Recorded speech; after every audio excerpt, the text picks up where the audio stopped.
Hi everyone, Sean Paul Ellis here from the Saturday Morning Cartoons Podcast. Remember, that's morning with a U. Some very quick pre-show announcements that I'm so very good at. Today's pre-show announcements include a shout-out, Patreon, and what's happening on today's episode. So for our shout-out, it comes from YouTube, episode 190, All Grown Up.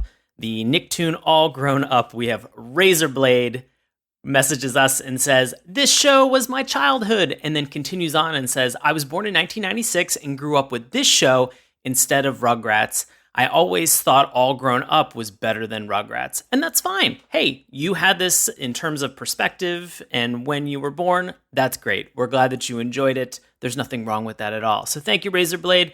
I love it. Also, we appreciate you, and we're glad that you enjoyed All Grown Up. A quick ask. We have a Patreon. You can support this show and our original content, blah, blah, blah, blah, blah, cup of coffee, real simple. Look, gang, we don't want to shill stuff or have to try to sell you anything. You're perfect. Your sleep is perfect. You don't need any type of ED medication. You already have great socks. Don't worry. We want this show to remain ad-free. Don't want to support us? I mean, cool. Like, I get it. That's fine. Enjoy the free show that you're about to listen to. If you do want to support us, awesome. Thank you. We really appreciate it. Just like our new patron, Jake Grimshaw. Thank you, Jake. Super appreciate that you would do this from the bottom of our heart. You can click the link on any of our social media accounts and you can donate to our Patreon. We really appreciate it. So what's on today's episode? Oh boy, Disney Plus is about to become a thing in November. Get ready, Internet, to explode, because it's going to include all of your favorite Disney movies, as well as, now that they own Marvel, a bunch of older Marvel cartoons. We chatted about Iron Man from 1994 last week, so we're now going to get into 1994's Fantastic Four, which means that we have now reviewed 3 out of the 4 shows from the Marvel Action Hour. Don't worry, more on that in the actual episode. So we went to Twitter to actually ask the question if people remember watching this, and so Jose Lopez says, "Of course I saw it. In those days, there weren't that many comic shows. I remember a French studio did the animation. I also remember Malice and Psycho Man, but mostly Malice." Smile emoji.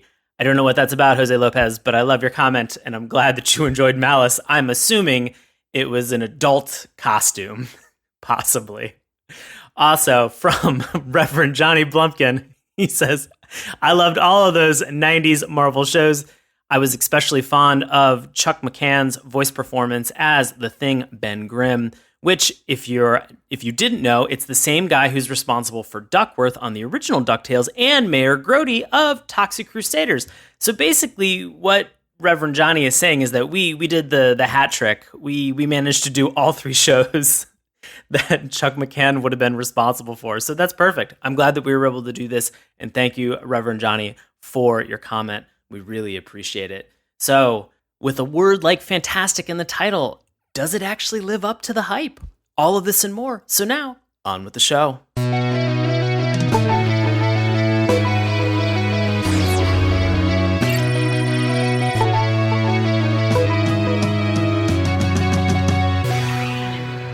Hello and welcome to Saturday Morning Cartoons, the Collider weekly podcast for all things animation, including news, reviews, and interviews. Coming to you all the way from 4 Freedom Plaza, I'll be your co-host, Sean Paul Ellis, and joining me again from inside of a sinister armor exoskeleton, where he is also invincible, just like last week. Welcome my co-host, David Trombord. David, how you doing, buddy? I'm doing real good, but I gotta tell you, though, it's getting a bit funky in here. I've been trapped in this exosuit for a good 10 days now, and I can't quite find the release. I mean, there's a button on the side. Yeah, but it's on the inside, and I can't. Well, you just gotta wiggle your hips a little bit, and then just kind of. Oh, there you go. Yeah, fine. Just pop it out. just get right out. I wiggled there and you I go. jiggled and I bopped my way right out of there. You are just bringing up 80s and 90s toys right now because they are on the brain. you want to skip it. I want to skip it. Oh boy, man, I'm absolutely 100% positive that nobody understood what the cartoon is from that intro. I don't know how they. But if you haven't, if you didn't take a look at any of the liner notes or anything for this episode, we are watching and have watched the 1994 version of Fantastic Four. Why did we do this to ourselves? Because last week we did the 1994 version of Iron Man. Why did we do that? Well, because Disney Plus is a streaming service that is coming into the market in November with a lot of shows that they have that are specifically for the Disney audience, being some of their old movies, some new and fun Star Wars shows that they're going to have, like The Mandalorian. But in addition to this, because they now own Marvel, they have access to all of these additional cartoons that we probably watched when we were a kid, like X-Men the Animated Series, which was a great cartoon, so much fun. But then you got to also realize that along with that wheat, there's going to be some chaff. And so we've got a whole lot of chaff. Whole lot of chaff. We're shucking our way through it. That's not what you do to wheat, but we're doing it anyway. Yeah, we are doing something to it, which is watching it, and it is weird to watch, which is what brought us last week to Iron Man, and which brings us to Fantastic Four today. Whew. I don't know. I didn't know that this existed. I didn't watch this. Not really. Really? Interesting. I remembered the Iron Man, but it was interesting enough that we were talking about in kind of the pre-show a little bit about the fact that this was a part of a Marvel Action Hour that they had that had 4 shows. And so we've actually, lo and behold, we have watched 3/4 of these cartoons. Yeah, and the 4th one is weird out there. I don't know. We didn't review the Hulk, though, did we? We have not. Yeah, I don't think we did. So maybe later this year coming up. Who knows? Next week? We don't know what we're doing. Maybe it'll be there. But the 4th one, I think, may surprise some people. See, why don't you contact us on Twitter at Morning Tunes? Remember, that's Morning with a U. Tell us if you know or have Googled by this point what the 4th Marvel series of the Action Hours were. Right. It's a fun one. And so it used to be one of those 60-minute blocks where they would run 2 cartoons. And so obviously we had Iron Man that we talked about last week, Fantastic Four that we're going to discuss today. We've already talked about the fact that we have the Hulk. There is another property which is it's cartoon related, it's kind of comic book related as well, or comic book adjacent. And so they would rotate a lot of these cartoons in and out of this action hour that they had, which kind of makes me think about, was this really so action packed? I don't know. Was it? Last week I had a lot of LOLs. This week we will see how that shapes up, I guess. I'll be honest with you. There were still a lot of LOLs for me in this because it was interesting. It was interesting. Yeah. Hang in there for that. Yeah. But if you are not familiar with anything related to Fantastic Four, don't worry about it. We got your back. You know why? Because we've tried to make 3 movies in Hollywood about them, and we've failed 3 consecutive times. 3 strikes. Every time. Literally out. God. When the MCU inevitably reboots this, I think they'll get it right. I don't know how you screw up a family dynamic this bad, but as this cartoon also shows, it's possible to keep failing at this adaptation. It is not good, gang. But if you are not familiar with Fantastic Four, the 1994 version of Fantastic Four, we are going to turn this over to a longtime listener and friend of the show, Bobby Anthem, to break it down for this week's synopsis. Bobby, take it away.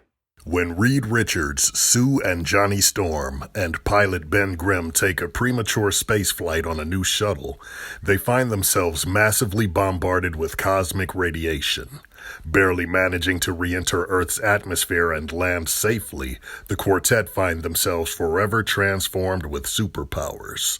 Deciding to use these new powers to help people, they form the Fantastic Four, a superhero team dedicated to the protection of Earth from menaces like the Latverian King Dr. Doom and Galactus, the planet consumer.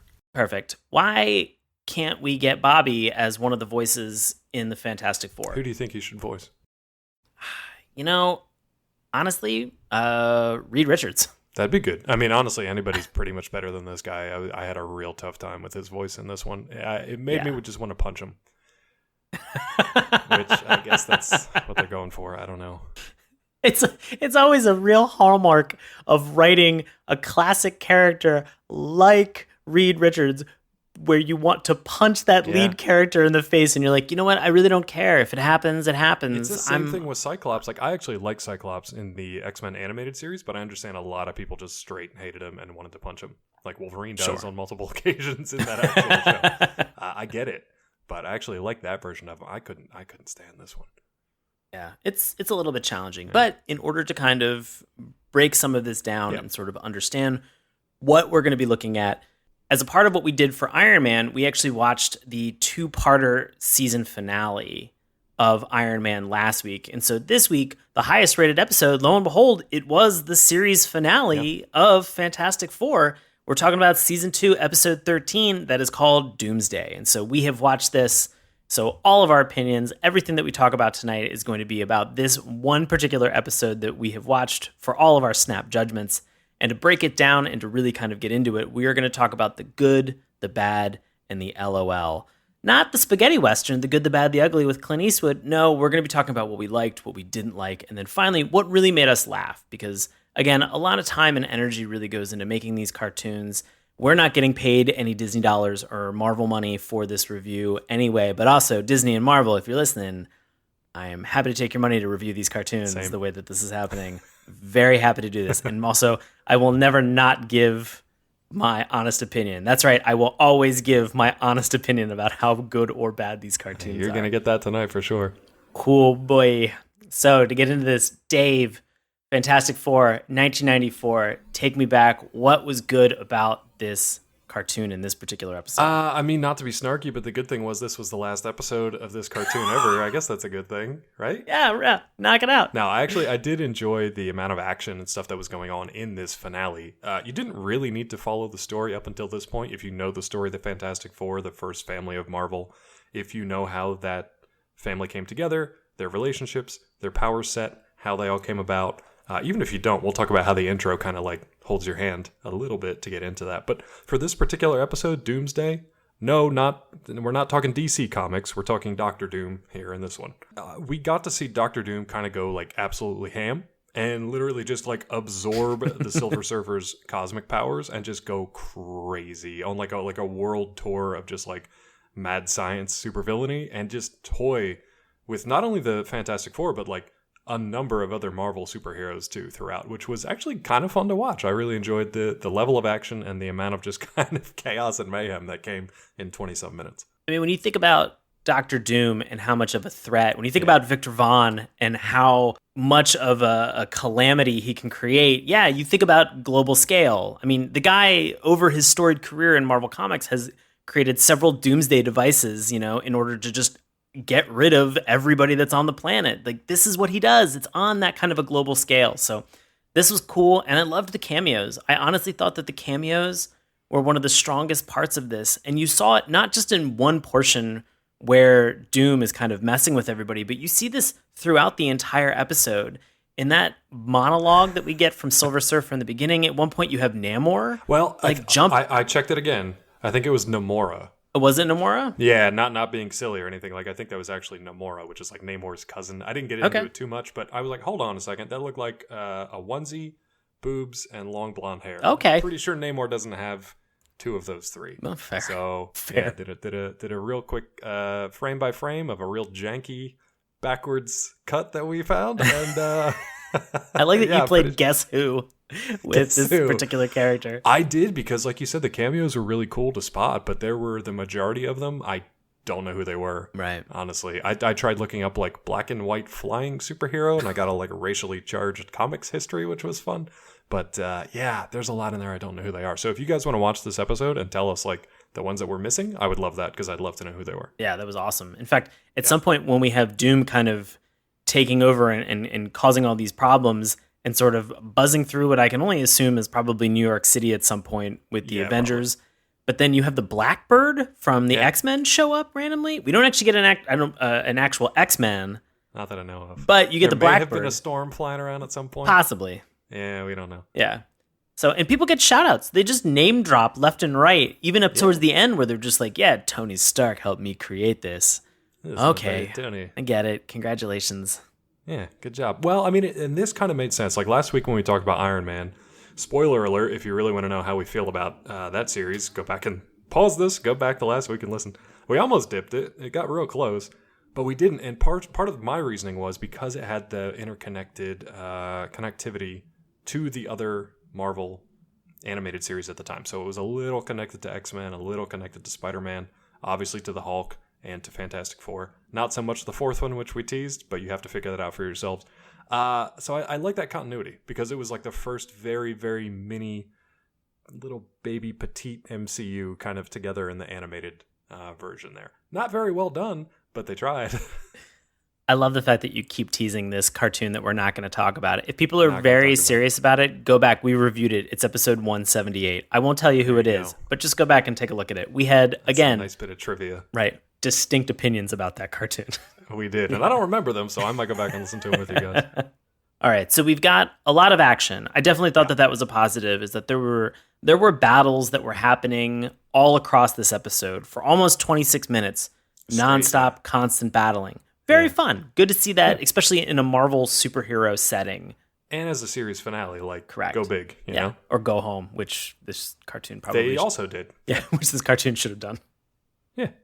They didn't have a home to go to, but we'll get to that in a little bit. Yeah, fair enough. So we also have all these great cameos that they have in there. Anything else particularly that you enjoyed about this, Dave? Well, you had some of the other cameos you mentioned too. So, like, one of them is the Inhumans, Right. Right. So one of the other highly rated episodes in here was from the Inhumans saga. So they had like a 3 or 4 part arc, I think, to lead off season 2 that introduced a lot of the Inhumans, specifically Crystal and her dog Lockjaw. So if you saw the atrocious live action Marvel TV version of the Inhumans, I'm sorry. I apologize on behalf of literally planet Earth. I had nothing to do with it, but Crystal makes an appearance here on this show. Are you sure? Because you sound very guilty about it. Did you No, it's put that together bad of a Inhumans? show. Yeah, the I know. wigs alone, I apologize for. Yikes. But like, you may recognize her if you see her or saw her in this show. But otherwise, maybe you don't know her.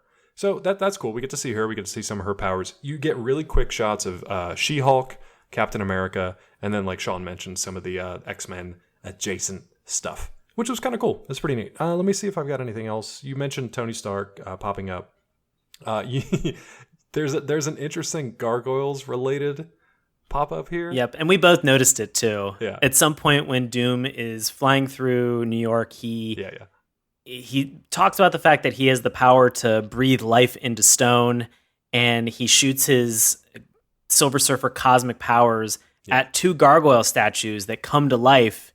And again, we're talking about Disney Plus streaming service, and Gargoyles is a Disney property, and it's a great cartoon, and it would be really prime for a reboot or just even a continuation. Anything that they would have, I think that we'd all probably be on board with it. It's a wonderful cartoon. It's a great show.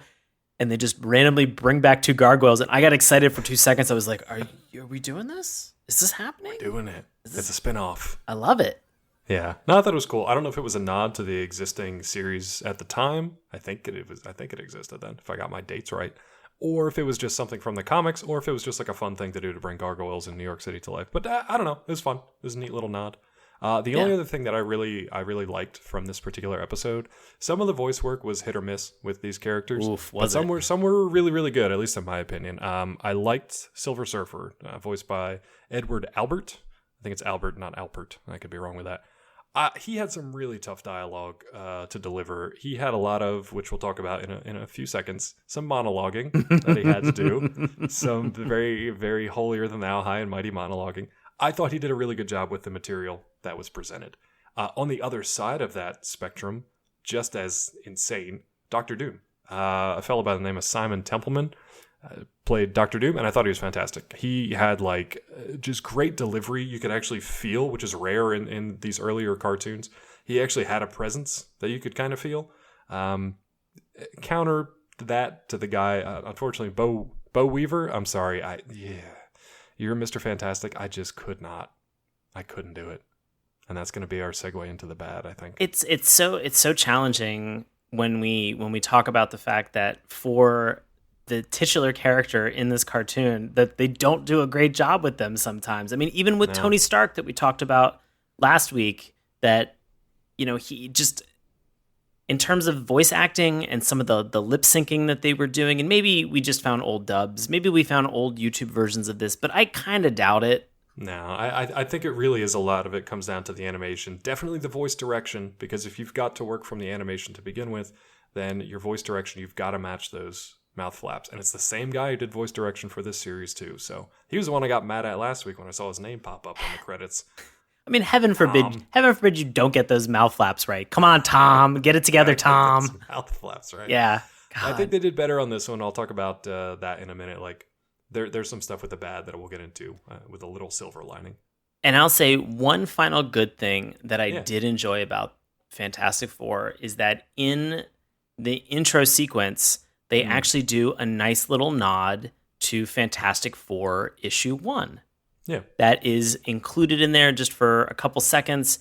It's very noteworthy. I think it's one of those, if you're in sort of the comic universe and you've been interested in a lot of these characters, and obviously over the last 11 years with MCU really kind of blowing up and being so fantastic, they have a lot, you may have jumped in and taken a look at some of these other comics that they have with Fantastic Four, especially with the reboot from a couple years ago.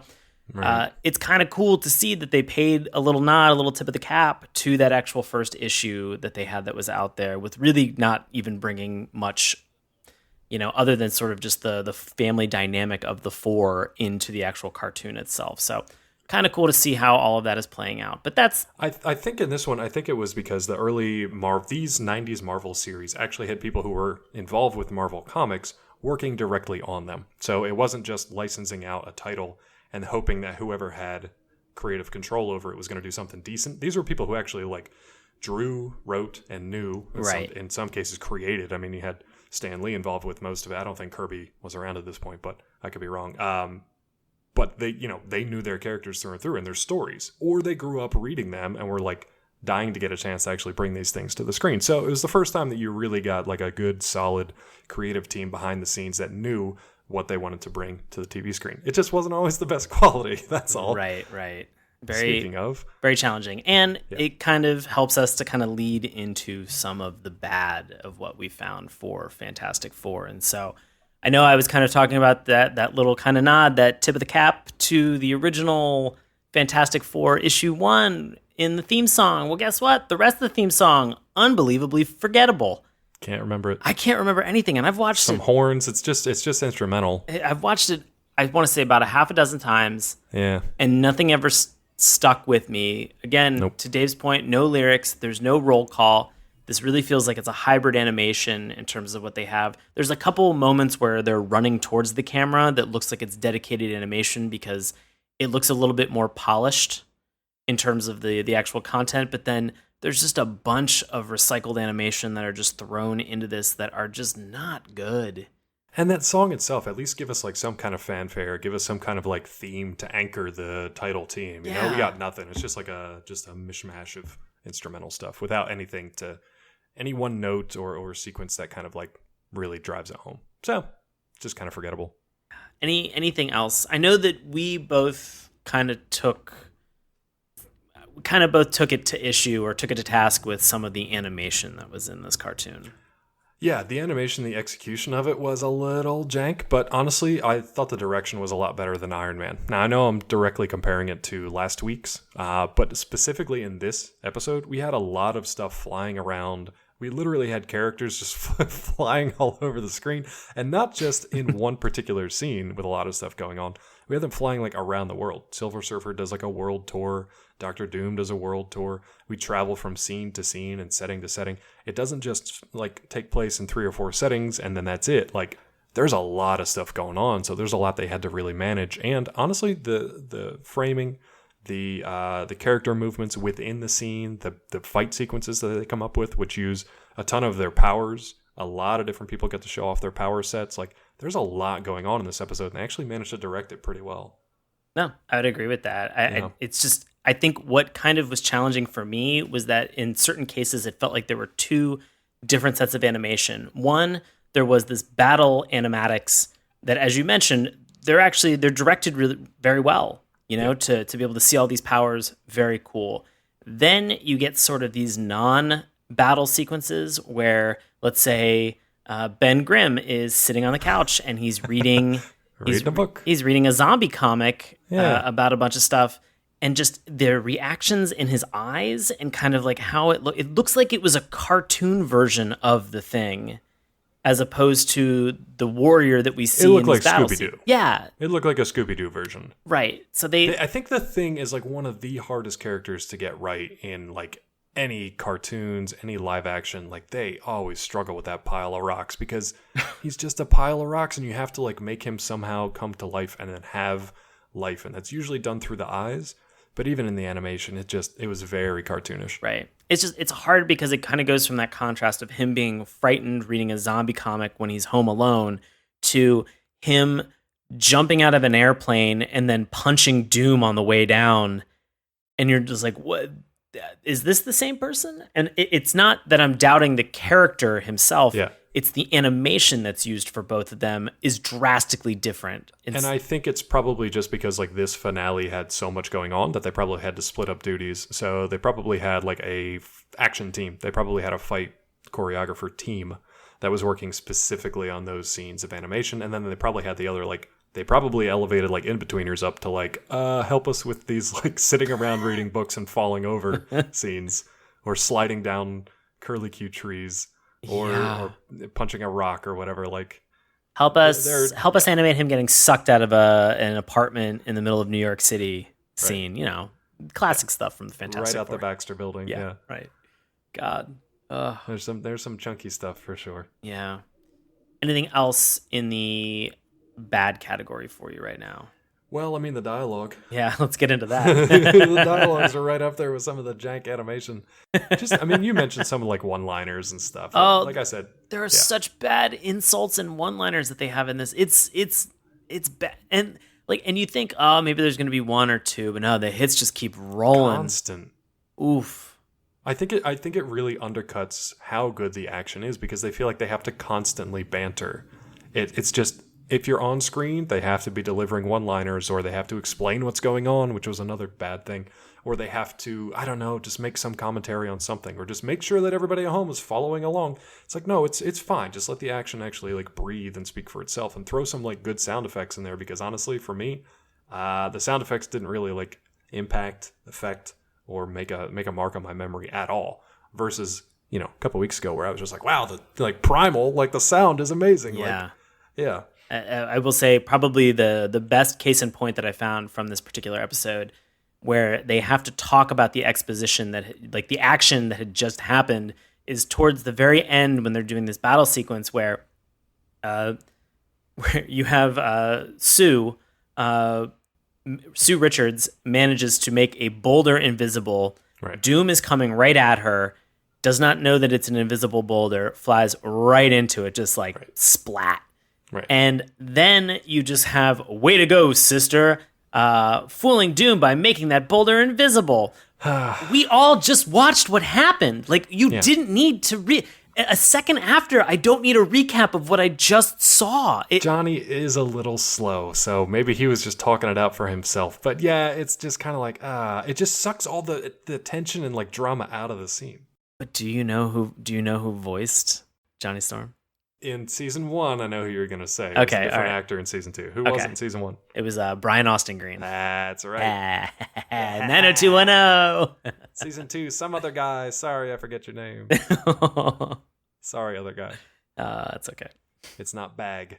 If it No, ain't it was Bag, it's crap. It was Quentin Flynn who played it in Quentin season 2. Yeah, And he did fine. I thought the It was voice actor fine. for Johnny was fine. It's just like the stuff that he had to work with was, oh, God. Anytime you have to explain a visual gag that just happened, it just sucks all the air out of the scene. yeah. And it was a cool setup. It was just like, oh, that was a cool thing that happened. And then they're just like, oh, okay, well, thanks for explaining it. It's like explaining the punchline of a joke, which I do all the time. And still, to this day, nobody finds funny. Yeah, it's not.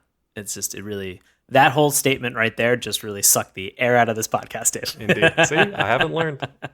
Never will. I will say, for some of these insults and one-liners, we've got Brick Baboon when talking about the Thing.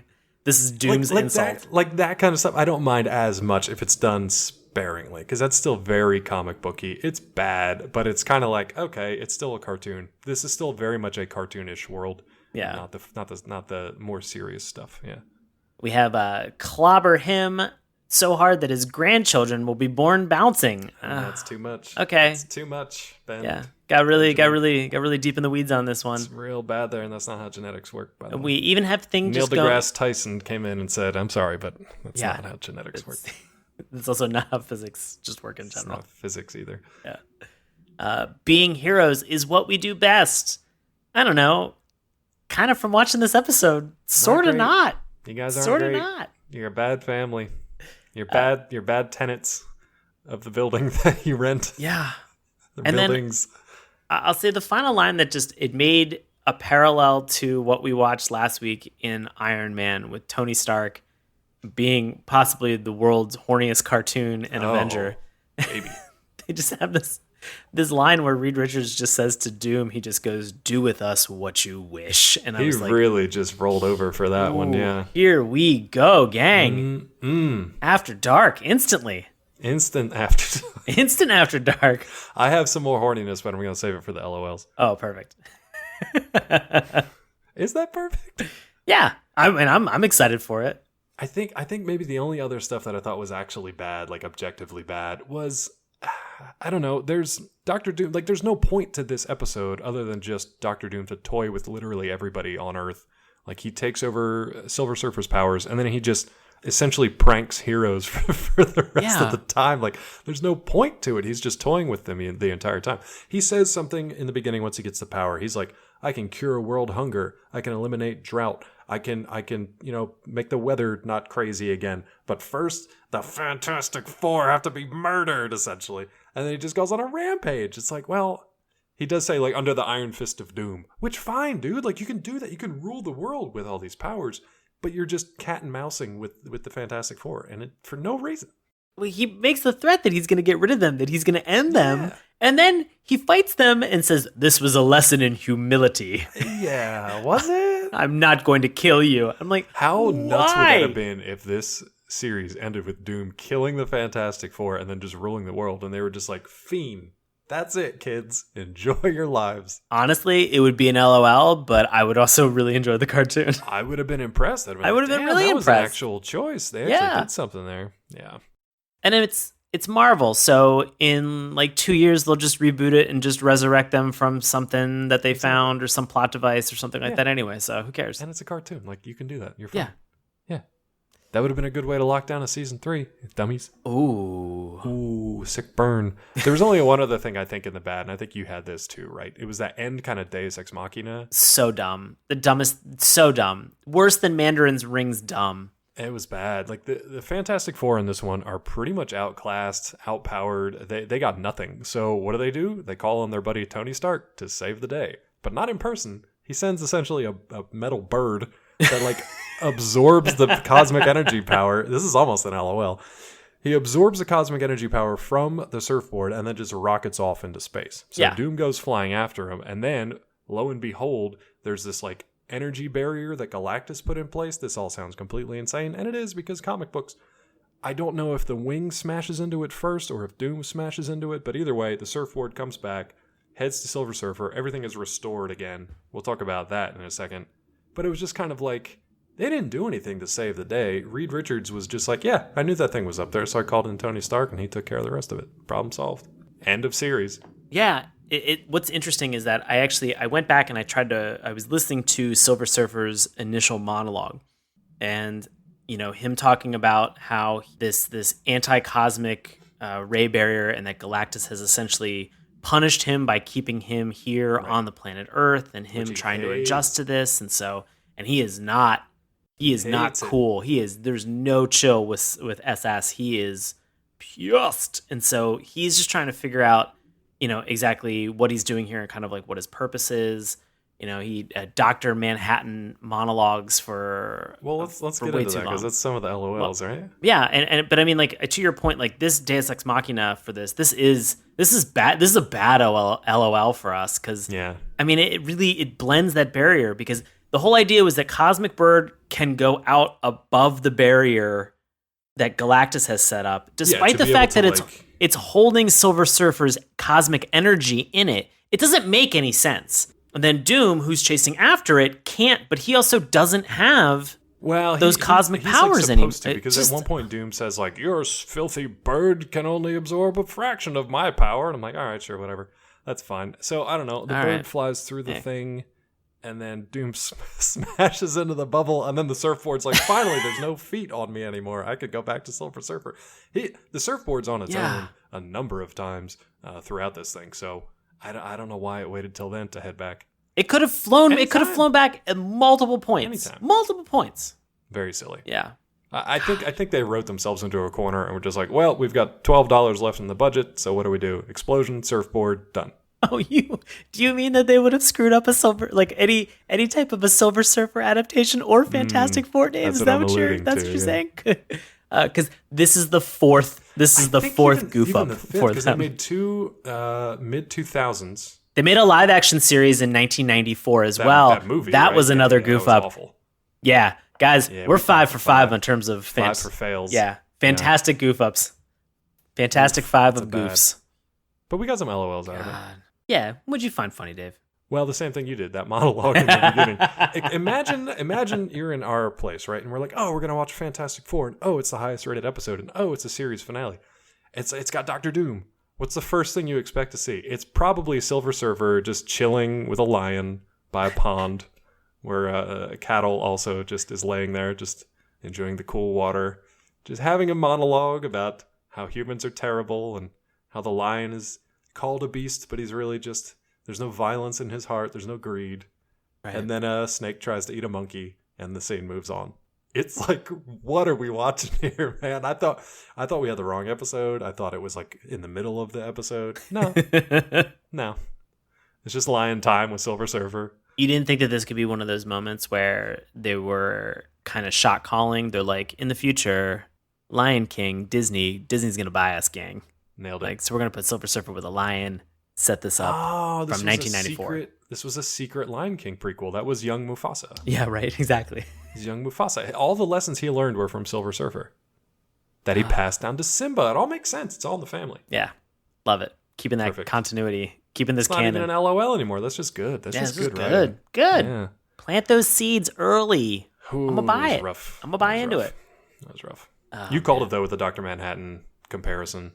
It was very much like a monologue from Big Blue. Like, yeah, you know that's what? All it was. It's cute when Alan Moore does it because that's what I want from Alan Moore. Is I want that kind of insight, but from this writing team, it's not what they're capable of. Not so much. Not when I'm 11 years old. Yeah, just not going to get there in terms of content anyway. No. So just knock it off. No.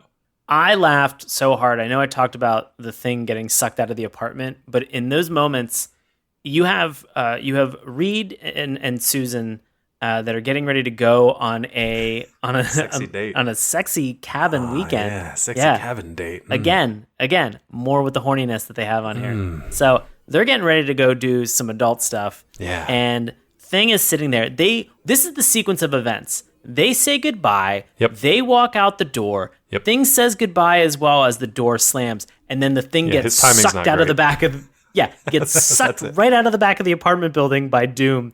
Yep. And if that would have happened, there's no way that you couldn't have been, one, a hero, and two, not have freaking heard what had happened and not run to the rescue to be able to help Ben out. Listen, ladies and gents, if you're listening to us right now and either your car backfires or your water heater in your house explodes, A, I apologize because my timing is just terrible if that actually happened. But B, like, you probably are going to be aware that just happened. Right. So, yeah, it's that kind of thing where just like the continuity is just not there. Yeah. And they were just speeding things along. They could have even put like a bump that was like, 4 hours later, and it's still just the thing. Show, like, anything. All they had to do was a wipe, right? They should have showed him at the beginning with like a couple pages in, and then all they had to do was a wipe, and he's like on the second to last page or whatever, or just show a thing that says like the end, and he could have closed it and just been like, oh, what. Or Iron Man last week, it could have been fog with some eyes in it, and it just said a year later. These shows are so dumb, gang. What was I thinking? Bringing practicality into all this. Bringing on-set props into this nonsense. Just give me a cloud with eyes and a time wipe. Yeah, right. Speaking of convoluted, let's talk about Trap and Silver Surfer. Oh my God. I still don't know. I watched them multiple times. I still don't understand what happened. So we go from Silver Surfer Lion Kinging, and he's Rafikiing his advice to everybody. He's the Sante Sana Squash Banana, and he's done. He's on his way, and he's just flying around the world. And he meets a couple heroes that are also just flying at random places and times. We see a few of them, but I don't honestly know who any of them were, except maybe Storm. And he's complaining and he's bitching the whole time about how humans are terrible and there's pollution everywhere. And I'm fine. Like, I get it, dude. That's fine. It sucks. We're stuck here too. Sorry. But then he just ends up in Latveria for some reason. Like, he just happened to be flying over, and they make sure to, like, put a sign up that says Latveria.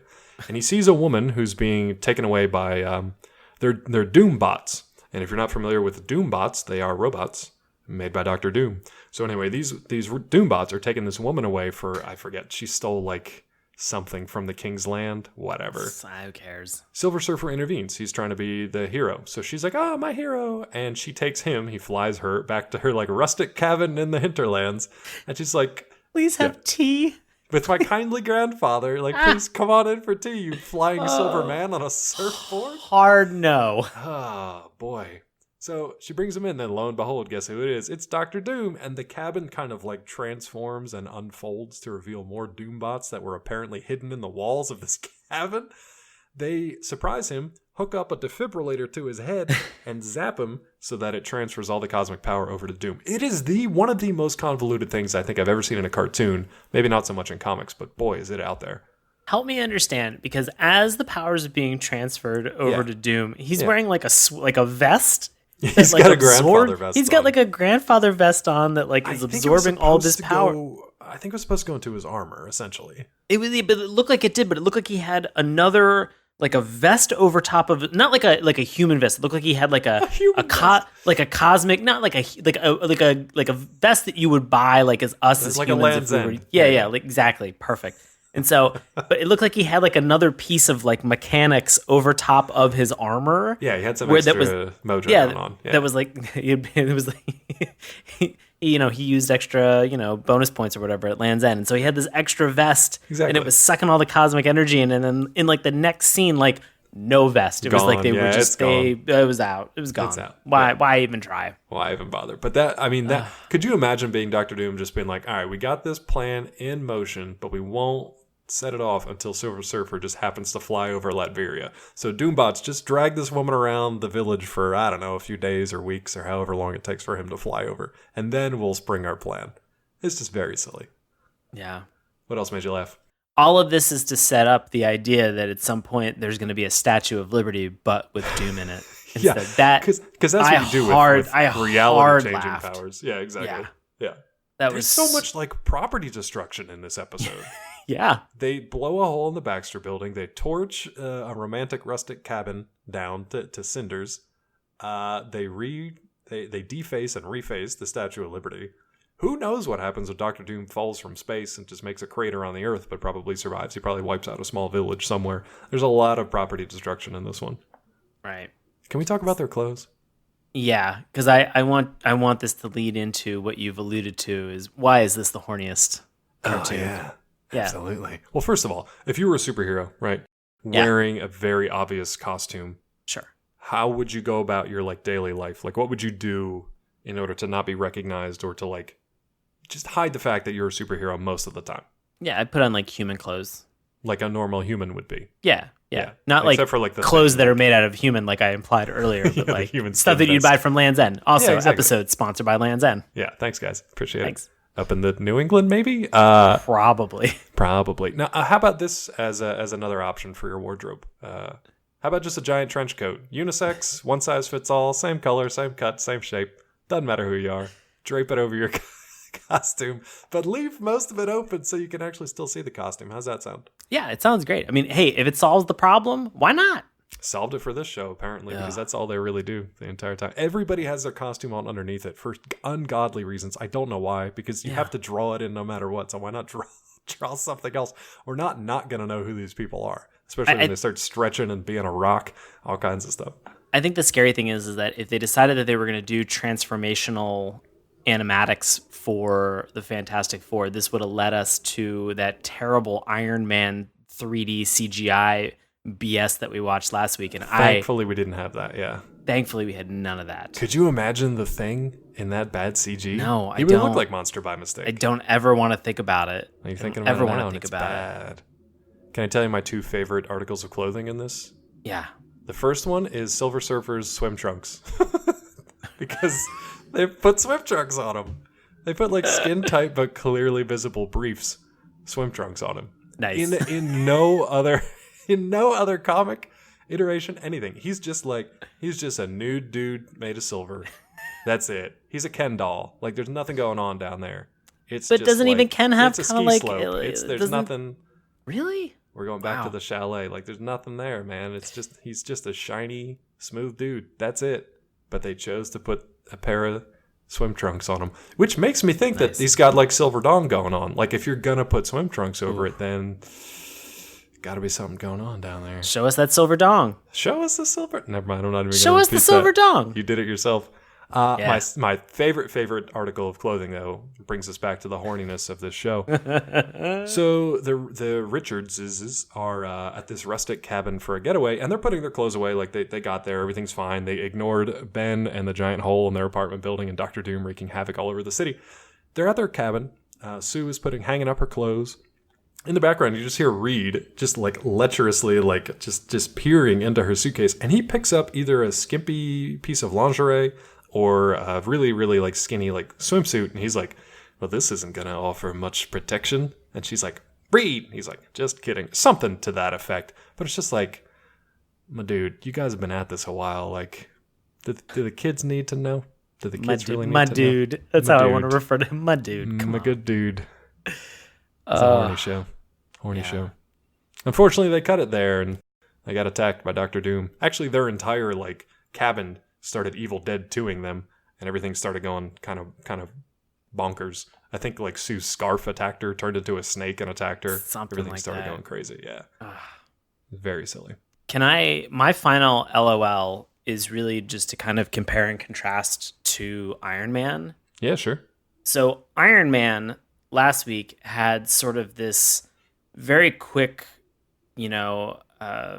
monologue at the end just to kind of talk about, like just to kind of plant that idea of kind of like, what would be next or kind of continuing on and doing stuff. It was the final episode. They kind of went out with a gusto, sort of as much of a gusto as that show a could bad muster. cartoon could Yeah. muster. Exactly. So this was such a hard LOL for me. Just having that Iron Man like series finale context in the back of my head to then watch this series finale, and this is all you get. There is a nobility in your heart that maybe one day I will understand. Hard blackout immediately. Silver Surfer was like, one day I'll figure out humans. Shut up, blackout, done. That's like it. this cartoon was over. like, I don't care. We are done with this. Nobody gets any more. Shut it down. With Silver Surfer, like so I just have him listed as the worst party guest because he does nothing but complain at the beginning and end of the series, and he does He's me. He's me. nothing He's in the me. middle. Well, He's me. He's me hosting this show. I'm great in the beginning. I'm fine at the end. The middle, I'm complaining the whole time. Sean also does carry a surfboard with him everywhere, which was always a choice, but now it actually starts to make some sense. It's in the background as we're watching each other on Skype right now, and it's weird because it's very jank, similar to the animation from this Silver Surfer surfboard. It is straight hovering and jank. levitating though, so I mean you've got that going for you, which is pretty It'll cool. come back to me one day. I eventually. gotta say, one thing that I did like made me laugh. I've never seen trees like the trees in this show. At one point, like the thing gets knocked into the air or whatever, and as he falls, he grabs a hold of this tree and then just like slides down it like a fire pole. Except it's not a straight up and down tree. It's this weird curly Q crazy slide tree. I don't think trees grow that way unless they're like bonsai trees that are specifically made to go like that. But it's just one of the weirder things in here. You also had something real quick about Human Torch's Supernova Blast. I actually like that. I actually Did like that you? because because in the comics and I think in some of the other cartoons and the games maybe that was like his strongest power. Like that was really? his like focused power. Once he actually like reined in and actually focused his thoughts on his powers and his energies, he could do a supernova blast, which was supposed to be very powerful. But Doom was like, nope. What did he do? I'm turning in myself into crystal that can survive this. I love it when superhero. I mean, because we've watched a lot of cartoons. We've obviously watched My Hero Academia. Yeah. And everybody there has to have some type of a branded finishing move with a slogan. And those things can be very silly and very fun, kind of when, you kind of delve into, I want to say for My Hero, that kind of branding that they have associated with their academy and everything that they're doing. I like it. It's fun. But in this, to just randomly throw out like, oh no, Human Torch has come up with this supernova blast. I'm like, oh yeah. I mean, the dude's made of fire, of course. Like, who just burn everything, make it as hot as you want. Who cares? Also, you're in like a pretty wooded area. Like maybe don't, just in terms of what you're doing, because you're gonna burn a whole country in terms of what you're doing. Zero thought. Yeah, all property damage. Cooked. Also, maybe just like slow down your roll in terms of global warming and stuff like that, man. Like I don't. I know what you're trying to do, and it's admirable, but at the same time, maybe just think about everybody else. One Human Torch does equal roughly 4 cattle herds in terms of methane production, I've heard. Do you think if Human Torch had like raw, like a raw piece of protein, and he was going to put it into his mouth when he was in like fire form, that like it would be perfectly cooked by the time it like hit his lips? I don't know. I mean, I feel like, that old term, like if you want your steak rare, just like walk it past the grill, or just like show it the grill, something like that. I feel like if you put it in fast enough, maybe it would be just cooked enough that it would be nice and rare. He could probably take his time if he really wanted it well done. Just pop it in there. Okay. I think though the middle of it would be nice and rare still. He would just char the outside. Okay. Yeah. All right. See, he could have been a chef in another life. Honestly, really would have been better than what he did in this episode. Yeah, anyway, rather than being a forest fire. Oh man. Any final LOLs from you, Dave? I got nothing else on this show. All right.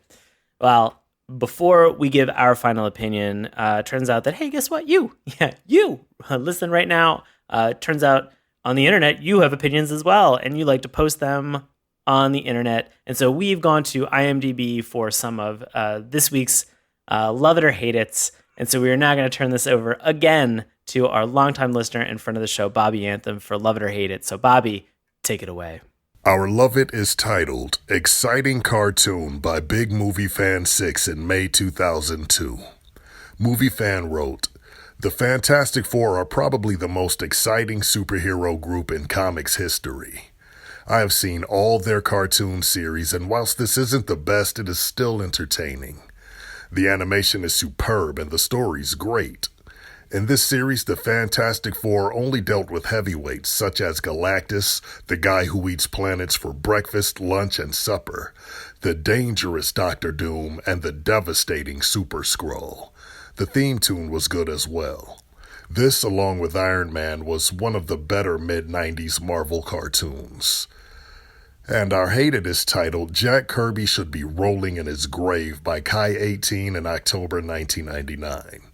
Kai wrote, "And I have no idea why comics legend Stan Lee hosted this series.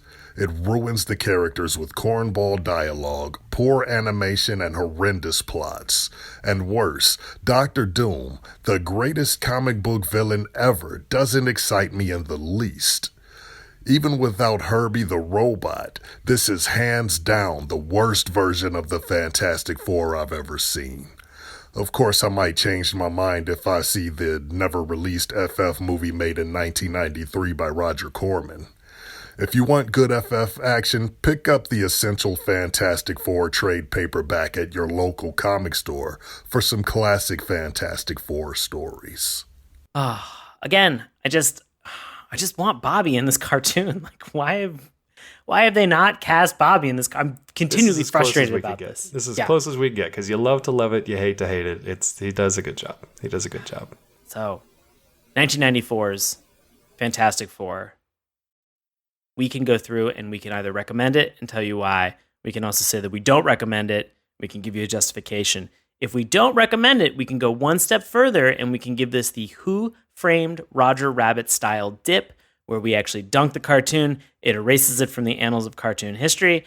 We note this on our list of shows that we have watched, which cartoons we will no longer talk about anymore. But it's really just a proof point to say that this cartoon is so bad that it should just be erased. And so, Dave, what are your thoughts and feelings? How are you feeling about Fantastic Four tonight? I think I'm feeling much like I did after Iron Man. So I kind of have to go the same direction. I don't recommend it because it's kind of boring and not very good. But it's not bad enough to dip. It's not aggressively bad. And I think it has a place within that like Marvel Action Hour with its other kind of like, compatriots. So it's fine. It's not great, but it's not dippable, I don't think. How about you? Yeah, I agree with you as well. I don't think it's dippable. I love the fact that, and one of the reasons I'm 100% not recommending this cartoon. Yeah, same. And so what I want to say, though, is comparatively to what we watched last week for Iron Man, I really enjoyed the fact that at least this cartoon had a bunch of additional cameos. I know that Iron Man had a bunch of cameos as well. It just felt like this actually saw a problem on a global scale with Doctor Doom and really included a lot of people kind of throughout and peppered them in, even all the way up to the Deus Ex Machina that they had from Tony Stark. Iron Man had just like big teams of people that they felt they had to give almost equal screen time to, and just didn't work. This was just kind of like, there are other heroes out there, they're just not the focus of the story. Right. Yeah. So I did enjoy that. I liked the scale and sort of the threat that they had that was included. I love Doctor Doom. In fact, I love just the rapper, MF Doom. He's fantastic. So also commonly just referred to as Doom. Dude drops a lot of really great mixtapes, drops a lot of stuff, also talks about himself. He also wears a mask that looks like Doctor Doom when he's on stage and rhymes. He's freaking amazing. Check him out. Unless you're Disney, because they'll sue him. Yeah. Well, I mean, he just goes by Doom now, so he's fine. I mean, you can't trademark just a word. You would be surprised what Disney can trademark these days. My DNA is currently under patent. Oh, well. By them. I don't know why you would have sold the rights to Dave to Disney. Yeah, well, in hindsight, 2020, but what are you going to do? What are you going to do? What are you going to do? Man. Well, I will say, finally, though, just in terms of this Marvel Action Hour, I will simply say that this is, like, there was some decent action, but just in terms of this being an hour, this should have been like a Marvel Action 10 minutes, and I think I would have gotten all that I needed from, because a lot of this was a real stinker, and I did not need to waste as much time with it as we did. I will say, but I'm glad we did for the fact of the show. Yeah, and they've learned. Like, in the 25 years since then, if you can believe it, they've had better Fantastic Four cartoons. They've had better Family Unit cartoons and things like that, too. So one day we'll get to them. Yeah. And guess what? You were saying better. Guess who's the best? Big shout out to our friend Bobby Anthem for this week. You heard him on this episode twice. You can hear him on his paranormal podcast, Inhuman Experience, with his co-host Bobby Blades. You can find them on Twitter at IEXP_podcast. And Bobby also has a solo show that is called In Search of My Lost Soul, which is available along with the Inhuman Experience podcast. You can check them out anywhere that you find your podcasts. So, Dave, what do you got going on, buddy? Same old stuff, bud. You can find me over at Collider.com. You can check me out on Twitter at Dr. Claw MD. And if you're the reading type, you can check out my new book, The Science of Breaking Bad, available wherever dem books are sold. How about you, bud? Well, as always, I do live improv comedy in Washington, D.C. with a group that's called Nox. That's NOX ! We perform with Washington Improv Theater. You can find tickets and times at witdc.org. And I'm always on Twitter and Instagram. Help me get off Twitter and Instagram. Please don't follow me on Twitter or Instagram at Sean Paul Ellis. And if you want to, hey, if you were listening and you want to support this show, thank you so much. Tell a friend, subscribe, review us on Apple iTunes. All of it helps. Slide into our DMs on Twitter at Morning Tunes. Remember, that's morning with a U. Check us out on Instagram and Facebook at Saturday Morning Cartoons. Drop us an old-fashioned email, SaturdayMorningCartoons@gmail.com. You can find all of these links in our link tree, which is in the bio for all of our social media sites. And as always, you can listen to us on YouTube, Apple Podcasts, iTunes, Stitcher, Google Play, Spotify, wherever fine podcasts are sold. That wraps it up for Fantastic Four. After 5 fantastic failures, I'm glad that we can... Was it better than the live action movies? I don't even know. I mean, I've seen all of them. They've all formed together into just like a big glob for me of just not good. Yeah, just a big glob. And I think the problem is that in order to prove you wrong, I have to sit down and go watch those movies for like a collective time of like 4.5 hours, and I just don't care. I think you're undercutting that by a few hours, but no, don't do it. Yeah, well, I mean, like both, like the 3 movies are like an hour and a half each. There's 4, remember? I'm not watching that. You're not watching the Roger Corman one? I'm not watching the Roger Corman one. I'm get out of here. It's very bad. Yeah. Well, that's it. Dave, do we have any idea what we are going to be doing next week? I hope we can continue the Marvel train, but we'll see. Maybe we'll get 3 out of 4 of the awful Marvel Action Hour from 1994. Maybe we'll knock out the Hulk. The Hulk will knock us out one way or the other. Boy. Man. Well, that's it. Thank you so much for listening, and we'll talk to you next week. See ya.